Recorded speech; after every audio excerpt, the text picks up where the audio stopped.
மருமகளா வந்தவ இப்படி தெரியறாளே. அம்மா கொஞ்ச நேரம் சும்மா இரு. அண்ணே நீ அவங்கள கூப்பிட்டியா? கூப்பிட்டேன்.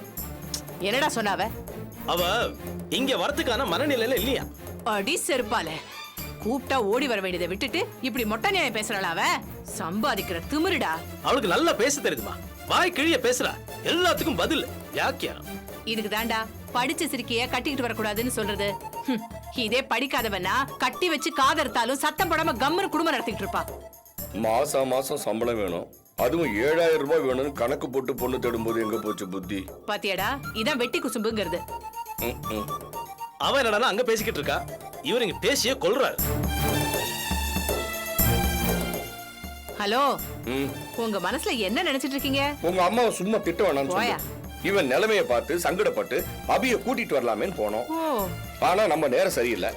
அவ வீட்டுக்கு போனா வீட்டுல இல்ல, ஹாஸ்பிட்டல்ல இருந்தா. இவன் ஹாஸ்பிட்டலுக்கு போய் என்னென்ன திட்டினானோ யாருக்கு தெரியும்? அதான் வரமாட்டேன்னு சொல்லிட்டா. அதுக்கு நான் என்ன பண்ண முடியும்? யோ, என் பையன் வீட்டுல நிம்மதியா இருந்தான். அவன் நிம்மதியை கெடுத்து அவனை கூட்டிட்டு போய் அவனை அவமானப்படுத்தி கூட்டிட்டு வந்திருக்கீங்களே, இப்ப உங்களுக்கு சந்தோஷம் தானே? நீங்களும் உங்க அக்கறையும் இத பாரியா, இன்னொரு தரம் மருமக கிருமகன் வாயை திறந்த அப்புறம் நல்லா இருக்காது சொல்லிட்டேன். சே,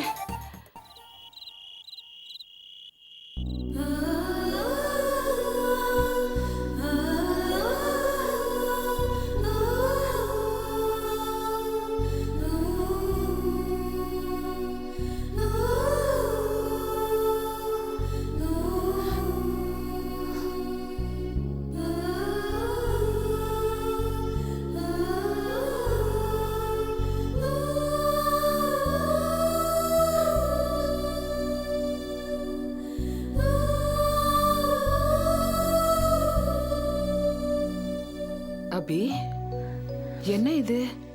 பொழுது விடிய போகுது, நீ தூங்கவே இல்லையா? ஏம்மா இப்படி உடம்ப கெடுத்துக்கிறே?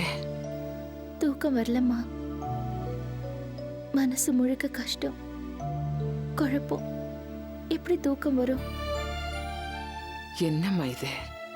நான் சொல்லிதான் உனக்கு தெரியணுமா? மாப்பிள்ளையோட குணம் உனக்கு தெரியாத? கோவம் வந்தா கண்முன்னு தெரியாம பேசுவாரு. கொஞ்சம் கூட பேச்சுல தராதரமே இருக்காது. அவரோட புத்தி அவ்வளவுதான்மா. அம்மா, என்னோட வருத்தம் அவரோட பேச்ச பத்தி இல்ல. வேற என்ன?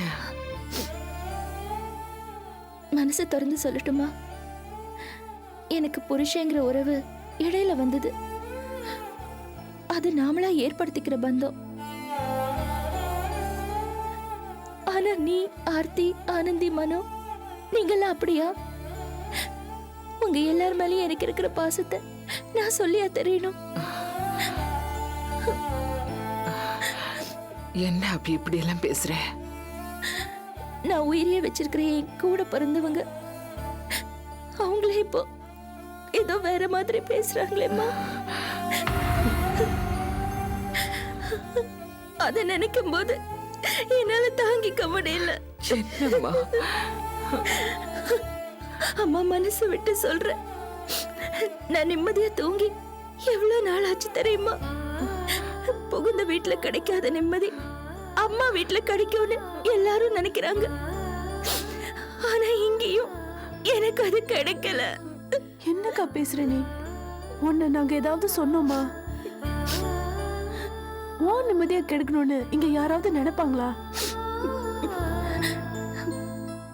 சில விஷயங்களை நம்மள அறியாமலேயே நம்ம பண்ணிடுவோம் ஆனந்தி. நம்ம மனுவை எடுத்துக்கோ. அவன் ஒரு சின்ன பையன், விவரம் பத்தாதவன், என் தம்பி அப்படின்னு நான் நினைச்சிட்டு இருந்தேன்.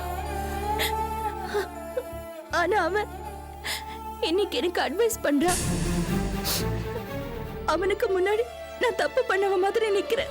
ஐயோ அக்கா, நான் அந்த மாதிரி சொல்லலக்கா. எனக்கு காரணம் தெரியும் மனோ. நீ பண்ண தப்ப நீயே சரி பண்ணிட்ட. பறி கொடுத்த பணத்தை திருப்பி வாங்கி கொடுத்துட்ட.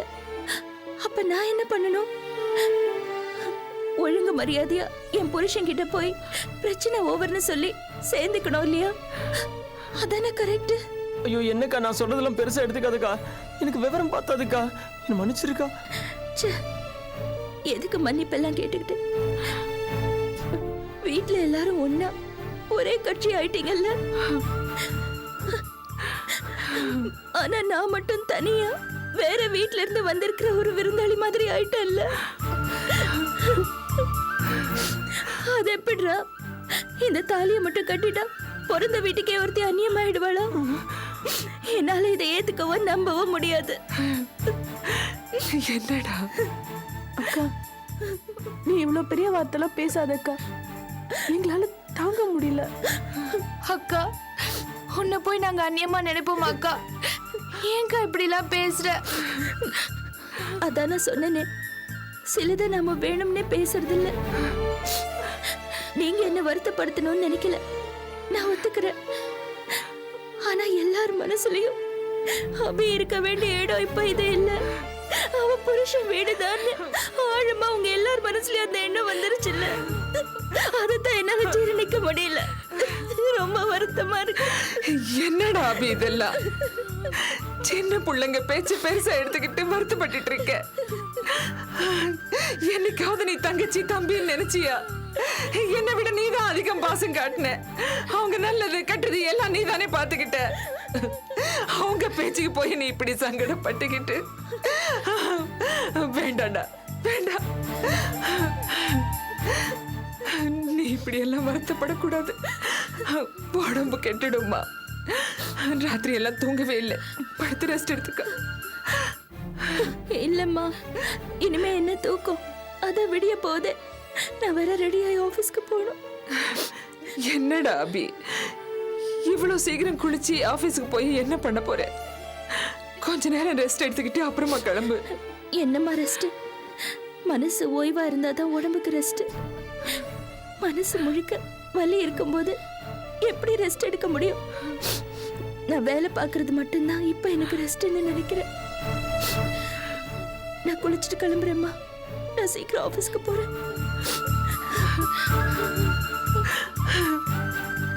இல்லடா, உங்க மேல வருத்தம் கிடையாது அவளுக்கு. அவ வாழ்க்கை இப்படி ஆயிப்போச்சுன்னு அந்த அந்த வருத்தம் தான் அவளை இப்படி மாட்டி எடுக்குது.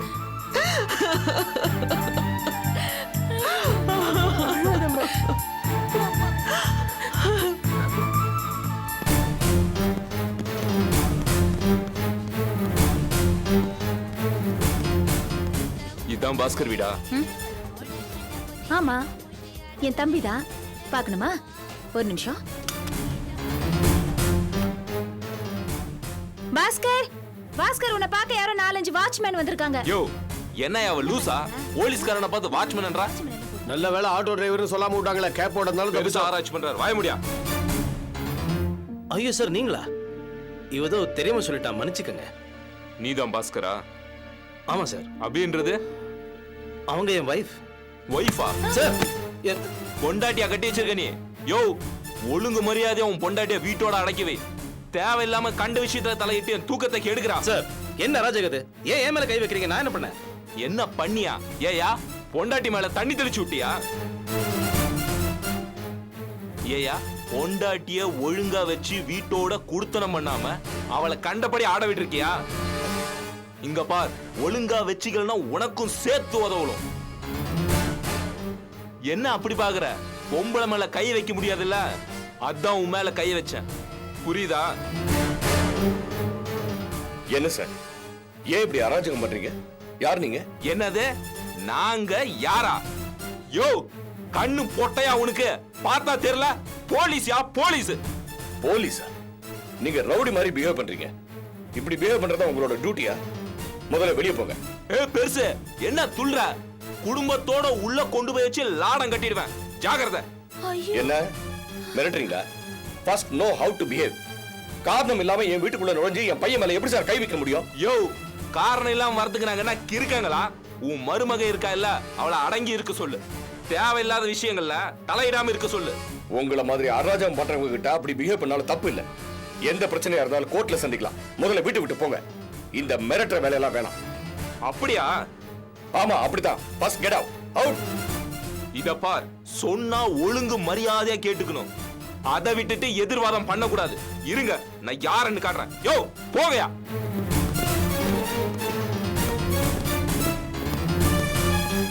டேய், என்னடா அது? போலீஸ் எல்லாம் வந்துட்டு போகுது நம்ம வீட்டுக்கு. டேய் பாஸ்கரா, எதுக்குடா வந்தாங்க போலீஸ்? அதான் எனக்கு கட்டி வச்சு ஒத்தி எல்லாம் அந்த சனி என்னால அந்த முண்டத்துக்கிட்ட படிச்சு சொன்னேன். தேவையில்லாத பிரச்சனைல மாட்டாத என்ன கிழவு. இப்ப ஏதோ ஒரு போலீஸ்காரன் ஏன் தலைய வந்து இருக்கிறான்.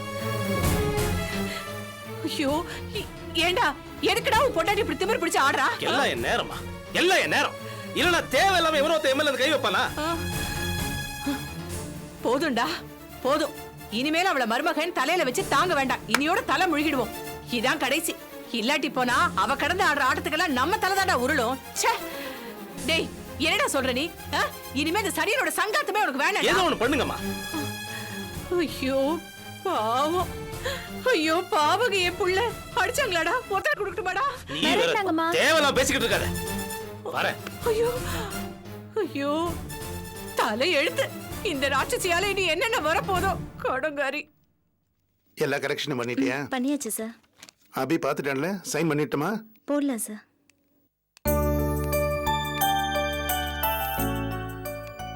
அடேடே வணக்கம்மா. வணக்கம். ஏது இவ்வளவு தூரம்? அபியை பார்க்கணும்னு. ஏதாவது பிரச்சனையா? அதெல்லாம் ஒண்ணு இல்லைங்க. அபி காலையில டிஃபன் சாப்பிடல, மத்தியானம் சாப்பாடு கூட எடுத்துட்டு வரல.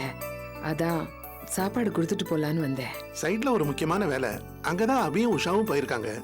அதனால என்ன, நான் ஆபீஸ்ல வச்சுட்டு போறேன். அபி வந்ததும் சாப்பிட்டுக்கிட்டோம். சைட் ஒர்க்கு இன்னைக்கு ஈவினிங் வரைக்கும் போகும். அபி அது வரைக்கும் அங்கதான் இருப்பா. அப்படியே வேலை முடிஞ்சா கூட ஆபீஸ் வரமாட்டா, நேரா வீட்டுக்கு போயிடுவா. நீங்க ஒண்ணு பண்ணுங்கம்மா, சாப்பாடு கூட முத்தப்பாட்டை கொடுத்துட்டு போங்க. சைட்ல இருந்து ஏதாவது ஒரு வண்டி வந்தா நான் அவங்கள்ட்ட கொடுத்து அனுப்பிச்சிடுறேன். சரிங்க. ஒரு விஷயம், அபி காலையில சாப்பிடாம வந்துட்டான்னு சொன்னீங்க. Any problem? அதெல்லாம் ஒண்ணு இல்லைங்க. உங்க வார்த்தை சொல்ற பொய்ய முகத்தால மறைக்க முடியல. சொல்லுங்க, என்ன ப்ராப்ளம்? நீங்க இவ்வளவு தயங்க வேண்டியதே இல்லை. அபி எனக்கு பொண்ணு மாதிரி, இந்த ஆபீஸுக்கு முதுகெலும்பு மாதிரி. ஆபீஸ்ல எக்கச்சக்க பிரச்சனை, அதையும் மீறி ஆபீஸ் ஸ்மூத்தா நடக்குதுன்னா அதுக்கு காரணம் அபிதான். அபி நிம்மதியா இருந்தாதான் இந்த ஆபீஸ் நிம்மதியா இருக்கும். அதனாலதான் கேட்கிறேன்.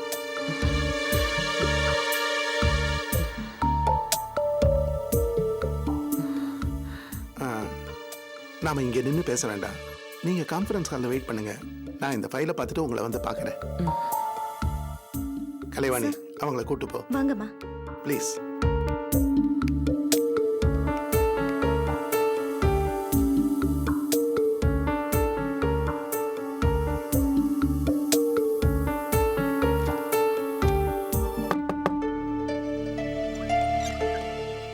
ரகு,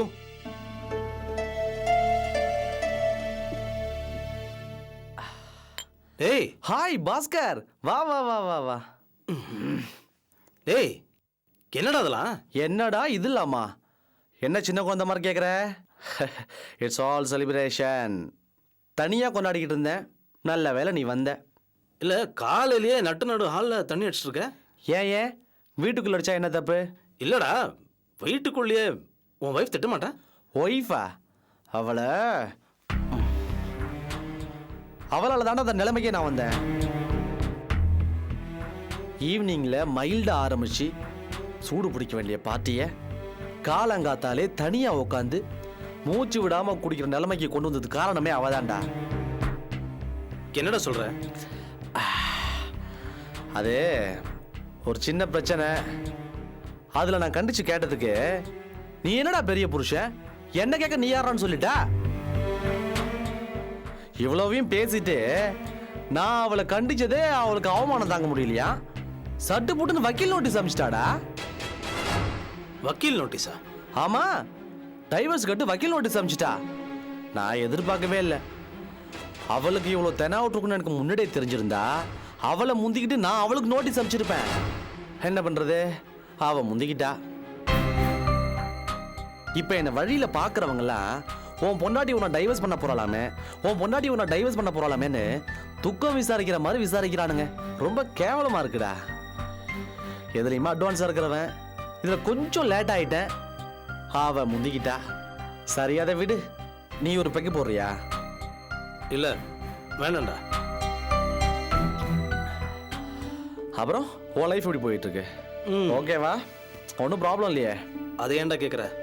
என்னடா என்ன ஆச்சு இப்படி சலிச்சுக்கிற? கிட்டத்தட்ட உன் கதை மாதிரி தான். எனக்கும் என் பொண்டாட்டிக்கும் பிரச்சனை. அவன் அம்மா வீட்டில் போய் விட்டுட்டு வந்தேன். இப்போ நிலைமை என்னன்னா திரும்ப என்கிட்ட வர மாட்டேங்கிறா. இதான் சாக்குன்னு அங்கேயே போய் தங்கிட்டா. அப்படி போடு. அது மட்டும் இல்லடா, தேவையில்லாத பிரச்சனை எல்லாம் அவன் தலையை கொடுத்து வீடு தேடி வந்து போலீஸ் மிரட்டிட்டு போகுதுன்னா பாரு. ஏய், என்ன சிரிக்கிற? இல்ல, இதெல்லாம் நடக்கிறதுக்கு முன்னாடியே தெரியும்டா. நான் தான் உங்ககிட்ட முன்னாடியே சொல்லியிருக்கேனே, அவ உனக்கு சரிப்பட்டு வர மாட்டா, மாறவும் மாட்டா, உன் வழிக்கு வரவும் மாட்டா. என்னடா இப்படி சொல்ற? ஆமாண்டா, அவ சம்பாதிக்கிறாள்ல, கொஞ்சம் நிமிர்ந்த டைப் தான்.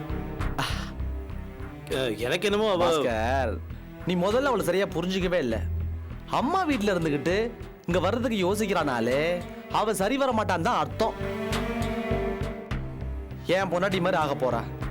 அவ தாலியை கட்டி உன் மூஞ்சில எரியறதுக்கு முன்னாடி நீ ஆம்பளையா லட்சணமா ஒரு ஸ்டெப் எடுத்து வச்சிடணும். அப்படி இல்லைன்னு வை, நல்ல அவமானப்பட்டு நீ ஆம்பளைன்றதுக்கே அர்த்தமே இல்லாம போயிடும். புரியுதா? சரி, இப்போ என்ன செய்யலாங்கிற? இப்போ ஒன்றும் கெட்டு போயிடல. நான் சொல்றத கேளு. எனக்கு தெரிஞ்ச அட்வொகேட் ஒருத்தவங்க இருக்காங்க, அவங்கள போய் கன்சல்ட் பண்ணு. உன் பொண்டாட்டி திமிரடக்க அதுதான் சரியான வழி.